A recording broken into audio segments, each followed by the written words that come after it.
and welcome to Today on Bay TV. I'm Liz Cairns and this is Gaynor Morgan. And we're joined today by Richard Beale from Swansea Ramblers and the Canon Ian Rees from St Mary's Church, Swansea. But first, we have music from Jemma Krysa.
Thanks so much.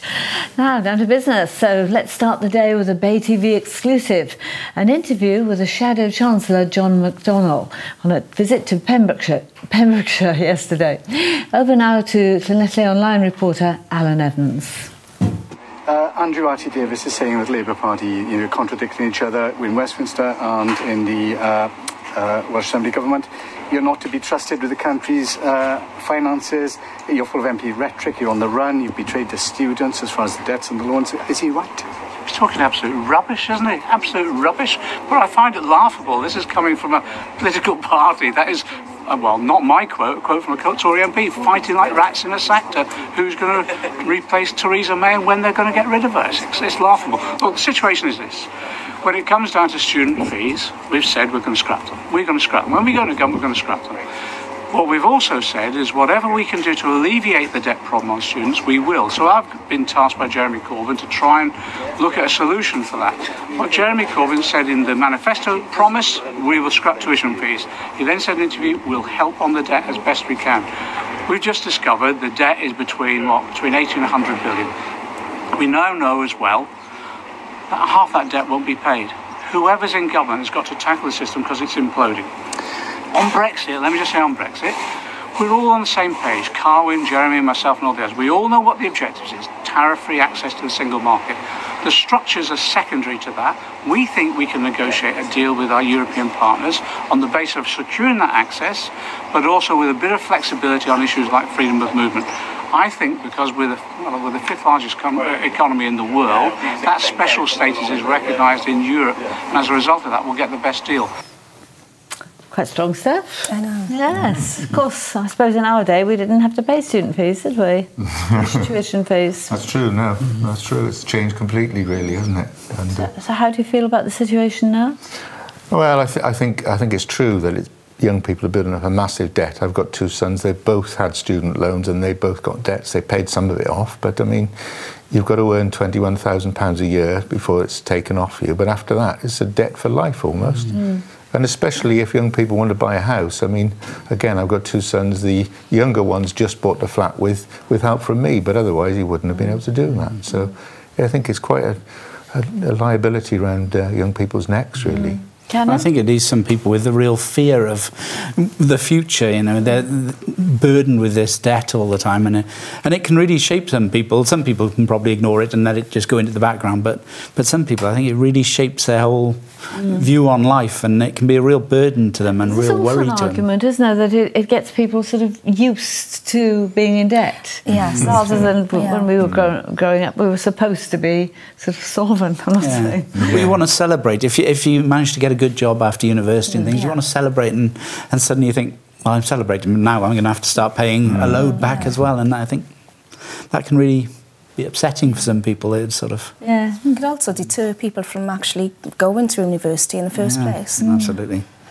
There we are, serious stuff. What about ramblings? Where have you been a rambling to, Richard? Okay, well, there's been a few walks in the last week. I must admit I haven't been on them for various reasons on this occasion, but you know, there are a couple up in the Brecon Beacons area. But we've got some more coming up. We've got an evening walk this evening, 7 o'clock, starting in Oxwich, which is a short walk, 3 to 4 If the weather clears up. Well, yes. Should be good. Yeah. And some of the people who do the short walks are going on a coach trip to walk up Pen y Fan on Saturday, and I'm actually going along to help the leader with them, so we'll see how that goes. It's a lovely walk. It's becoming so popular, and the views from the top are compelling. And then next Wednesday there's one which is called Old Swansea Walk, which one of my colleagues has led before last autumn, and we've got a bit of a clip of that. I think we can see. I think we've got some pictures. Yeah.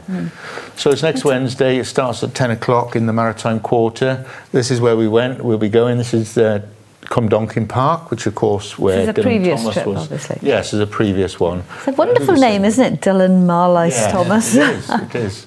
And of course, he ended up in New York and passed away in New York, and the signposts are in the parks to show the distance. I knew that. There's quite a bit of information in the park, and it's a bigger park than I'd really realised, but you come out at the top. And on this particular walk, we went on to Singleton Park, and this is coming down to Singleton Park, down towards Mumbles Road, and that's the archway you see near Mumbles Road. The walk will be the same next week, and then we're walking along the promenade towards the Cenotaph, and in a minute we'll see the one of the things, Swansea Jack Memorial, which is obviously Swansea people get the name the Jacks based on that. Such a lovely story, isn't it? And that's Thomas of Lann, a statue in Victoria Park. He was the champion of open spaces. All right. There's Land Street in Morriston. This is outside the Crown Court, which records the high tide in 1846. It reached a metre below that mark. And then we finish up in the Vetch Field, and that's the Vetch Field after the football club has gone and so on, which is now sort of community park and allotments. So there's quite a lot of variety, really. It's like a history as well, not just the rambling of the walks. Exactly. That's really, I didn't realise you did city walks. Yeah, we do sometimes. The leader of that grew up in Swansea. He's from St Thomas and now lives in Morriston. He's done that walk a couple of times, and it's fairly straightforward, and people can get to the start in the marina quite easily, and you know, it engenders memories from people who are brought up in Swansea, and he's quite knowledgeable on what there is to see. You're much of a rambler? I'm not really, no. I probably need to be a bit more of a rambler. I was just alarmed at the idea of 3 or 4 miles being a short walk, you know. Yes, that sounded a long way to me. It's not really. It sounds I know, but it's always interesting. I spend a lot of time going up to Brecon, and the amount of people that walk from Story Arms, that sort of area, pen a van, and it's all about context. Always lots of people. And we've got an evening Yeah. walk on Thursday of next week as well around in the Enterprise Park around Vendrod Lake. So as always, the details are on Swansea. So plenty, that's plenty of fabulous. choice. We have to Yeah. decide where we're going, Liz, I think. Brilliant. Thank you, Ian and Richard. Next up, we'll be taking a look at the papers when we'll be joined by Craig Lawton of the Welsh Conservatives. See you after the break.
Welcome back to Today on Bay TV.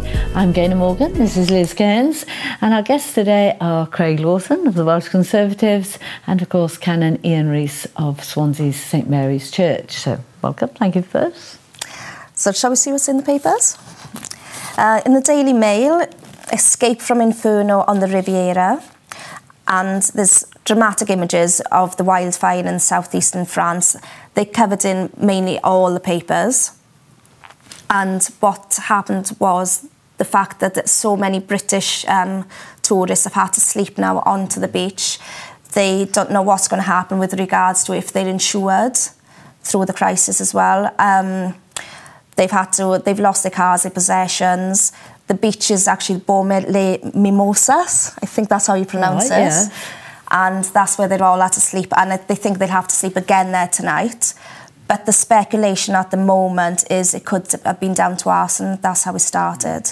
Nothing is confirmed at the moment. But when we hear more, obviously... British people own holiday homes out there, don't they? Yeah. But I think they were prepared for it in the south of France, weren't they? Well, I think they're used to them to an extent as well, aren't they? Yeah. I think they're used to, it's so easy to set fires out there alight, isn't it? Because of the dryness and the warmth. And but that particular forest where it started, I think they'd already driven roads through and put in water mains or whatever. I had an interview yesterday on television with an author. Robert Harris, who's got a house out there, and he was watching on the beach. He could see his house, which was okay at that point, and hopefully remained so. But it's frightening to be stuck on the beach watching. Really, things are so in such an idyllic place. You'd think, really, and that's the. But wasn't the Mistral fanning the flames as sort of really it all was? Spread it out, didn't it? So. Yeah, the power of nature. I know. What makes it difficult, obviously, is being on holiday. You're always sort of out of your comfort zone a bit. You may not speak the language, and we saw when we had earthquakes in another part of Europe not that long ago, we had tourists stuck and not really knowing what was going on. It's not knowing what's happening and not knowing when the information's coming that can be difficult sometimes as well. Horrible feeling, and I suppose getting in touch with people at home. That's what I was going to say, exactly, and being so far away. And like you said, you just want to be back in your comfort zone, back home. Yeah, when things go wrong, it's what you want, isn't it? Yeah, definitely. In the Daily Mail, queue here for the gravy train. Furious bosses warn of a tide of claims as Supreme Court makes it much easier to go to an employment tribunal. The government actually introduced fees which ranged from £390 to £1,200, and that was in 2013. They imposed them to try and cut the malicious and the weak cases that were brought forward. And what they found, that 79% they did actually have fewer cases over the period of the 3 years. But now, through the High Court, they've overturned that. So the government are looking at repaying up to 32 million. But obviously, bosses, companies are concerned now because it's going to be free for them to take them to court. Are they now, all of a sudden, people are going to start taking them to court, and this is their fear? It's difficult, isn't it, really, because when I was young, the unions had a very strong hold on things, really, quite often to the detriment of the country and sometimes to working people. But things have swung the other way now, haven't they? And it's a really difficult balance, isn't it? Because people who've got a genuine grievance, you don't want to make it impossible for them to do it, which you are doing by putting a fee sometimes, aren't you? And there are some... But on the other hand, you will end up with some malicious claims almost, just people who just want to have a go, isn't it? But there are some pretty bad employers about. Yeah, I think access to justice is really important. When I worked as a legal aid lawyer, we always looked at if someone was willing, would somebody who had the money to pay to bring such a claim be willing and interested in doing so? If so, we might be able to give them assistance via legal aid. And I think you've always got to look at that access to justice question and try and stop things going to court whenever possible. That was what I think should always be looked at is we talk about court fees, but if something can be resolved sooner, that's always beneficial. And actually, it costs everybody a lot less money, but it also costs everyone a lot less stress as well. And that's both employers, but importantly, employees as well. So as working as a previous listener, that you'd have understood then why the discrimination cases, they were at the highest end. They were the ones that were charged 1,300. Well, it says the complexity. I'm not sure of the costing structure. I think, as you said, it's an interesting balance, and there does need to be a balance. I think One way of looking at it would be potentially to make sure that hearings are sort of whittled out sooner that aren't appropriate and that are malicious. But if someone needs to bring a claim, they have to be able to have that access as well, which is extremely important. Well, we must ask you, as a politician yourself, and within the... you were there. What did you think of McDonald's speech earlier? The Shadow Chancellor. Shadow Chancellor. Oh, is it McDonald's? Well, I think it's an interesting one. I mean, we're hearing one thing from him and another thing from Jeremy Corbyn. But, you know, it's a broken promise. They said they were going to wipe out student debt. They were going to wipe out student fees. Only weeks later, Carwyn Jones and his Welsh government, along with Kirsty Williams, the sole Lib Dem, they imposed fees of £9,000 on students in Wales. Now, the Diamond Review, which they set up, says that that should happen, but what they haven't yet done is said how they're going to reduce the other burdens. So what the Diamond Review said and what we as Welsh Conservatives said is in Wales, we would look at paying half of the living costs of students. So actually you reduce the cost of living, which is actually the thing that impacts more on debt than student debt, because that can't be considered alongside an application for a mortgage or car finance or anything like that. Whereas, say, overdrafts, which often students have to go into for housing costs, do. So what we said and what the Diamond Review, which the Welsh Government actually said that they would commission, has said is that they should put that in place. We've not heard from them what they're going to do on that one yet. But what they have done is go back on that promise almost immediately. And yet John McDonnell was adamant that the tuition fees would be scrapped. Well, it's not what we've heard from Jeremy Corbyn, so I suggest that Mr McDonnell and Mr Corbyn need to sort of, thrash it out when he gets back to London. If they're going to disagree and argue, then they need to come up with their decision. How do you feel, Canon, again, playing politics with people's lives? Futures? I suspect it's something that's always been done to an extent, isn't it? Because they're issues which do need to be worked out and do need to be considered. I think getting an accurate story is incredibly important for people, though, and I think when you're hearing different things from different people, and then when promises seem to get broken, which has happened too often in politics in recent years, perhaps happened always, I don't know, but in recent years, and I think people tend to get a bit cynical then and a bit sort of depressed about the whole thing, which I don't think is very fair on politicians either. I think politicians generally are in it for the right reasons and do it with their good intentions and do it with the right sort of ideas to care for people, but it doesn't look like sometimes, and that can have a terrible effect on people. In fairness to those Labour politicians, those Labour MPs and those Labour candidates, a lot of them will have been campaigning on getting rid of those fees, getting rid of that debt, and this will be news to them possibly. So, I think it's a little bit unfair on them. That was something they were told, and I think McDonnell and Corbyn need to sort it out between them. Well, we're going from politicians' U-turns to the health reform U-turn. In the Daily Telegraph, they're now saying don't take full course of antibiotics. This is covered in all the other papers as well. That's completely contrary to what we've always been told. This is exactly. And doctors have been told to stop telling patients to complete antibiotic courses. We have a video just to explain a little bit. Antibiotics, we're wonderful pills, but don't ever think we'll cure all of your ills. Caught a cold, got the flu, feeling under the weather. That'll be a virus, we can't make that better. Take us for the wrong thing, that's dangerous to do.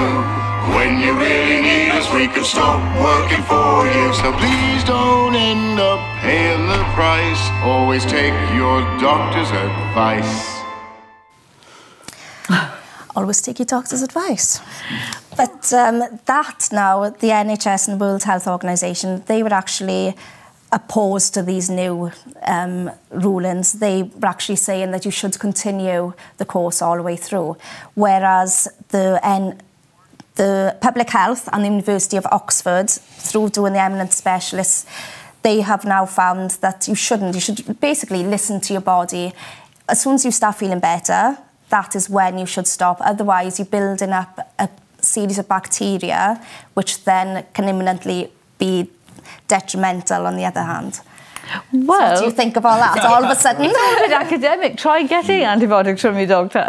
Well, I'm not a medical expert. I'd like to make that very, very clear. It was a very good video, actually, because it made it very clear on some of the issues that you can have with antibiotics if you do take them for too long. Yeah. I think it's one of those things. I had a doctor once, going back some years, who wouldn't prescribe antibiotics for anything because he reckoned you would break them down too easily. So yeah, so there's probably a lot in that. Yeah, like they said, listen to our doctors. After the break, we will be joined by Dewi Morgan of the Dunvant Male Voice Choir. So we look forward to that. See you then.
Welcome back to Today on Bay TV, and we're joined by Debbie Morgan of the Dunvant Male Voice Choir and our showbizness editor, the one and only Keith Millwood. Thanks for joining us. Thank you. Thank you for your welcome. It's our pleasure. So, Debbie, can you explain something more about the choir? The choir has been in existence 122 years. Wow. 122 continuous years. Because Dunvant is an area of coal mining and brickworks, a lot of the men maintained the choir through the war years, whereas quite a lot of choirs folded because of people going to the war. Yeah, going to the war. So yes, 122 continuous years. There are no founder members still there. Although, well, I can look a bit rough sometimes. But no, so it's a proud history. You know, we've served the community, the city, the Principality, and Britain, at home and abroad. And really, it keys into when Swansea was at its prime, wasn't it? It was a global city, really. Yes. You know, a Copperopolis. big industrial city. You know, I personally spent 44 years in the steel industry, and a lot of coal miners in the choir, and such. So it's a great history. A great history. Is it still easy to get people to join? Because it wasn't. No, especially the youngsters. We've been fortunate. We had a recruitment campaign November last year, and at our patrons concert, which is Saturday in the Brangwyn Hall, there'll be 10 new members singing for their first patrons concert. Oh, wow. Exciting time. Yes. And one or two youngsters, we've got one 18-year-old, one 26-year-old, so that's out of the norm. You know, quite a lot of people. We had one retired principal of a college, retired. He joined the choir at 80, and we thought, well, you know, he's not going to be present very long. He's now 87. Yeah, so it's a singing. Long may he reign. And of course, his lungs are as good as anybody. So, have you found there's any family lines within the choir? yes, well, we've had 3 generations. People from Dunvant that Keith would know. There's a gentleman there, affectionately known as Effie. He's Jeff Evans. His father was in it, and his grandfather. And now his son is in it, but there are just 2 generations there at the moment. But no, it is good. We've had, you know, father and son, and then the son goes off to college or something, so is no longer there. But it's good. Dunvant's proud of its choir, you know. Yes. I live in Dunvant, and I remember even as a boy, you know, it was such an established choir, and my early years, I remember Ambrose Miles as musical director. But you have eminent people now at the helm, don't you? Yes. Quite a lot of our history, our conductors have been there 25 years. And Ambrose Miles was mentioned, Arwyn Walters was there 25 years. Then we had Tim Rees Evans for a short time. He promised us 3 years and did 5 years. But he was forming Only Men Allowed at the same time. So his route from Cardiff to Swansea was, I think there was a groove in the road coming down. But presently our musical director is Jonathan Rogers. He's a Lacha boy, did his musical training in Bristol, and has returned home, and is now in Gower College. So he's a fine youngster, comparatively youngster. And we've got Rees, who is also musical director of Morriston Rugby Club Choir. He's our joint accompanist with another local product, Tony Phipps. Yes, so the 2 of them will be sharing the platform on Saturday night at the Brangwyn Hall. And you've got some great guests as well. We've got some great guests. We've been so lucky to have Jason Howard. He's been in the music industry 30 years. 30 years, wow. And he's now based in Toronto in Canada, and he's coming over for a family wedding, and we've managed to grab him for a concert. And alongside him is a West Wales girl, Gwawr Edwards, and she's lovely, really, really nice. We're looking forward to her performing, looking to the both performing, and both performing together. They're doing a duet together, and Gwawr is singing with us as well. So it'll be a feast of song. And there's Michael Lowe. Michael Lowe. Keith mentioned earlier about our musical theatre competition. Michael was our 2016 winner. And so we like to promote the youngsters, and he'll be he'll be a name to look out for, because people have said he's another Bryn Terfel. So Swansea Boys won this year, isn't it? Ben Thomas. Ben Thomas has won this year, so we're looking forward to great things from him. Yes. So very interesting setup. Yeah, definitely. Yes. If anybody wanted to buy tickets, they'd be available at the door, right? And they're £20 at the door. Could they also get them through your website or anything? At this late stage, it's better to come at the door, because if we've got to post them out or something, they may lose out. So the safest place is to come at night. It starts at 7:15, so if people who want tickets can be there about 7 o'clock-ish. There'll be queues, of course.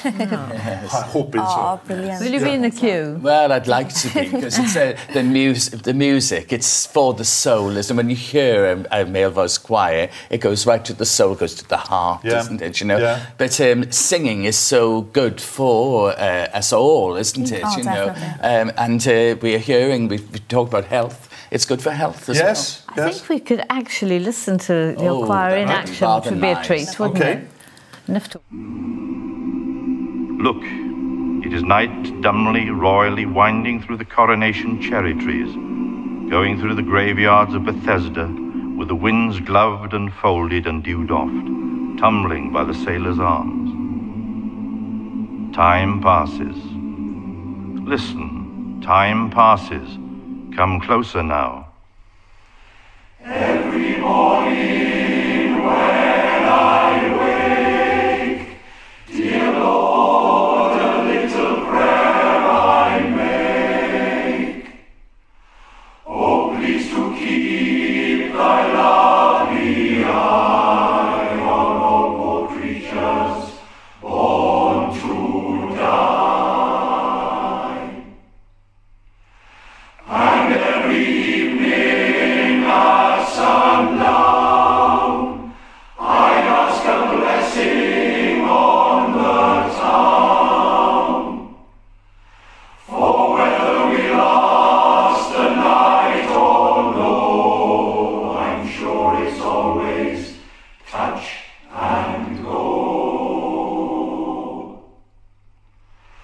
We are not holy, bad or good, who live our lives under milkwood.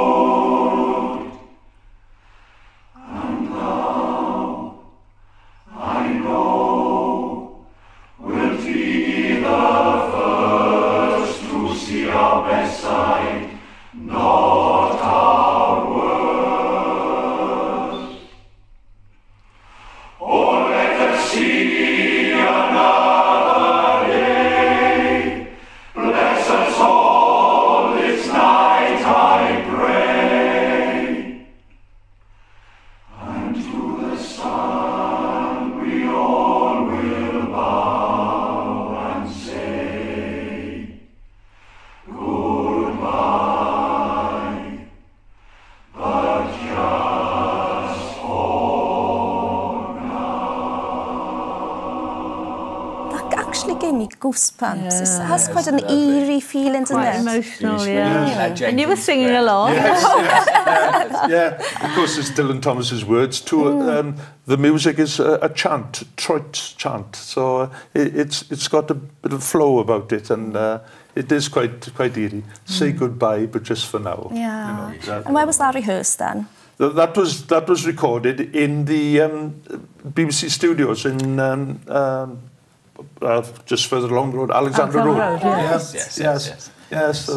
The it was Trinity St David's, I think, that recorded it. So that was an experience in itself. Oh, of course, his old sort of stomping ground. His old stomping ground. And one of the members who used to be in the audio business has got one of the old microphones, you know, the old BBC microphones that Dylan Thomas is He's supposed to haunt it, isn't he? I was often there late at night.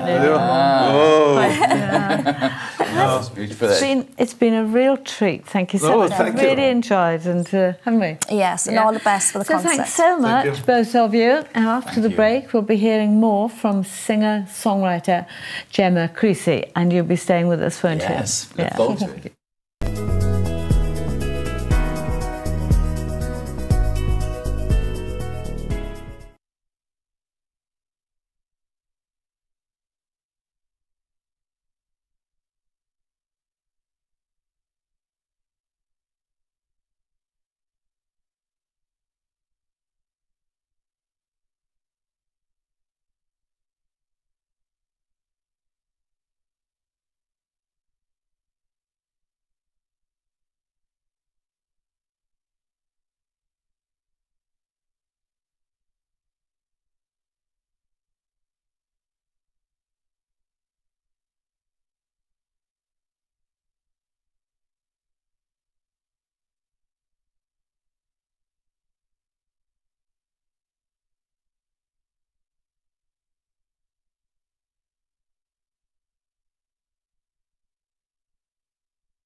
Welcome back to Today on Bay TV. We're joined by Jemma Krysa, who'll be singing XYZ for us. So, Jemma, take it away.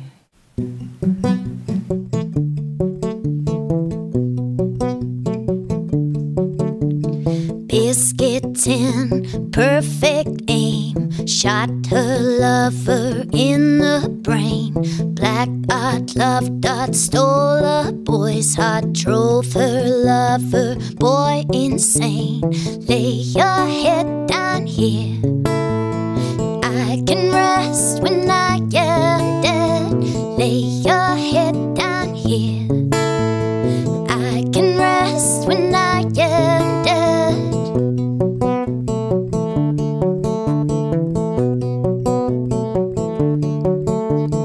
Biscuit tin, diesel train, helio, acid rain, breathe hot, play cards, hangman, backyard, hold me tight and say my name. Lay your head down here, I can rest when I am dead. Lay your head down here, I can rest when I am dead.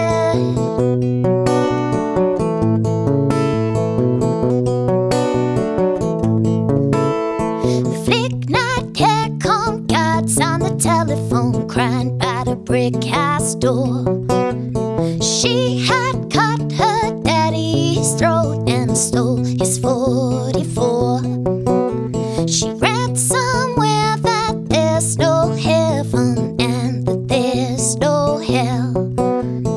Everybody's singing for their lives in a wishing well.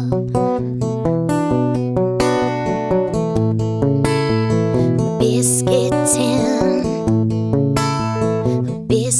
tin, ninja trained, kung fu kick in my face, smoke hash, break hot, spend cash, eat tots, dance around to drum and bass. Lay your head down here, I can rest when I am dead. Lay your head down here, I can rest when I am dead.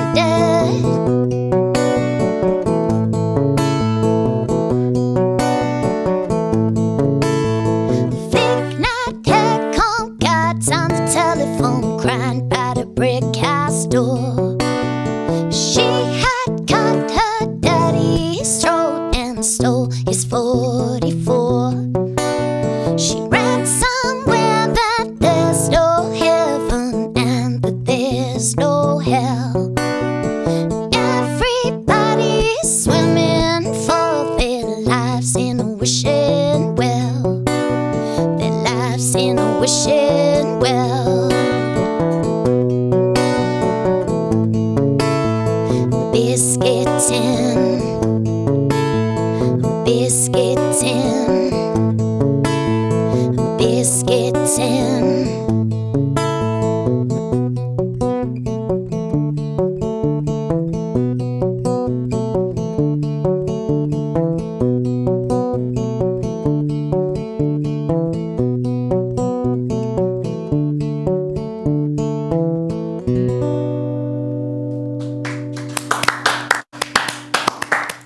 Oh, that was lovely. You're going to come over and chat to us?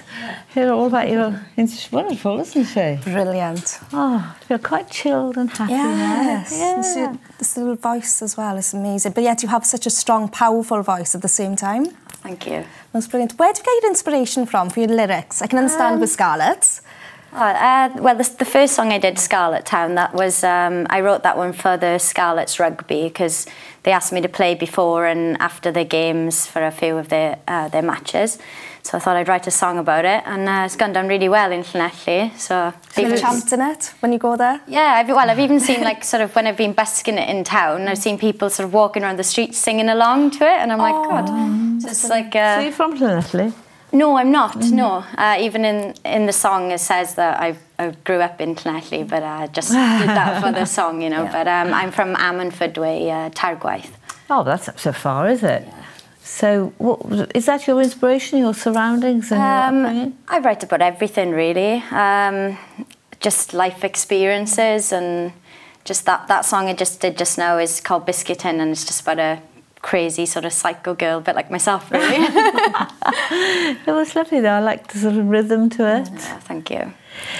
So busking, I'm fascinated by that. It must be such fun. Yeah, I've been busking for probably about 10 years or something now. I do gigs and weddings, but I enjoy doing busking. It's it's good fun. So and how does it work? Do you put a cap out? Yeah, just put my hat out and just sing songs in the street and smile at everyone. So what gigs have you got coming up? I've got a couple coming up. Tomorrow I'm in Stradey Park Hotel in Llanelli. Then on the 5th of August, I'm...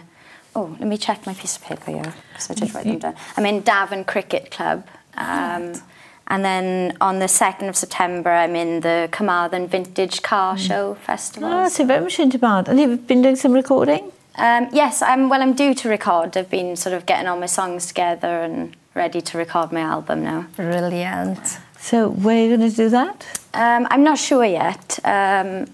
Maybe somewhere local. I'm hoping I can go to the local studio where I've recorded before. So. Oh, it makes you feel more comfortable then, doesn't it? Yeah. Is it all your own work? All my own songs, yeah. I do co-write with a friend of mine, Jim Beale, and we write some songs together as well. So, yeah, I enjoy doing that, sort of like combining work together. So have you got any particular place where you like to just sit and write? Because I know everybody has their own type of place where they like to go or whatever. I live in a little cabin at the bottom of my mum's field. Oh, that sounds so idyllic. It's on a farm, so it's like we haven't got any neighbours, just really peaceful, and got a little river running down the side. So I just sort of stay in my cabin with my dogs. And it's nice and tranquil anyway then. Oh, that's brilliant. Thank you so much for joining us. Oh, thank you for having me. I think it's about time to hear another song. Okay. Possible. Thank you. Diolch. Well, that was lovely. And don't forget that next on Bay TV, after Jemma, of course, we'll be having our afternoon matinee, the 1942 war film, Unpublished Story. But now, let's hear some more music from Jemma.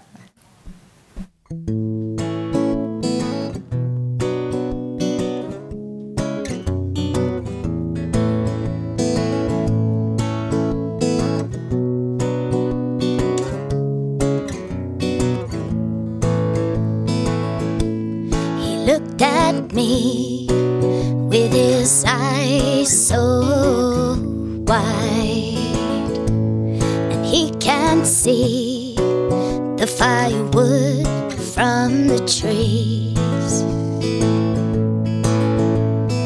Don't just sit and stare at me vacantly. I need some grown-up company. Just forget that I'm a woman and you're a man.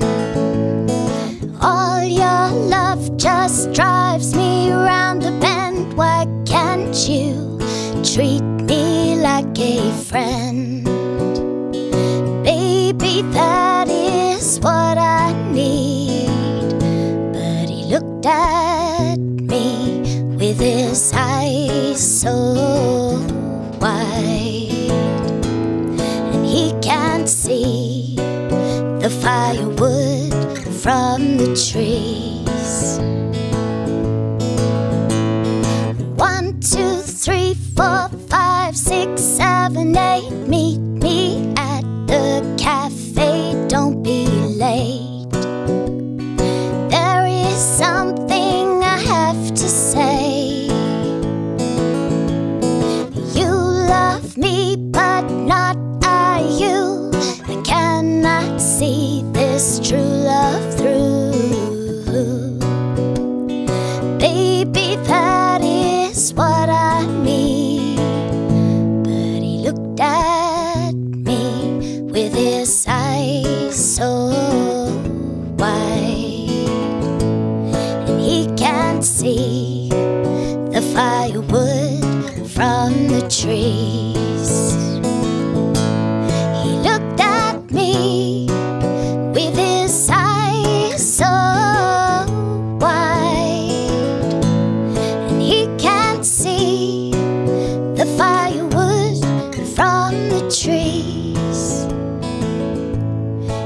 looked at me with his eyes so wide, and he can't see the firewood from the tree.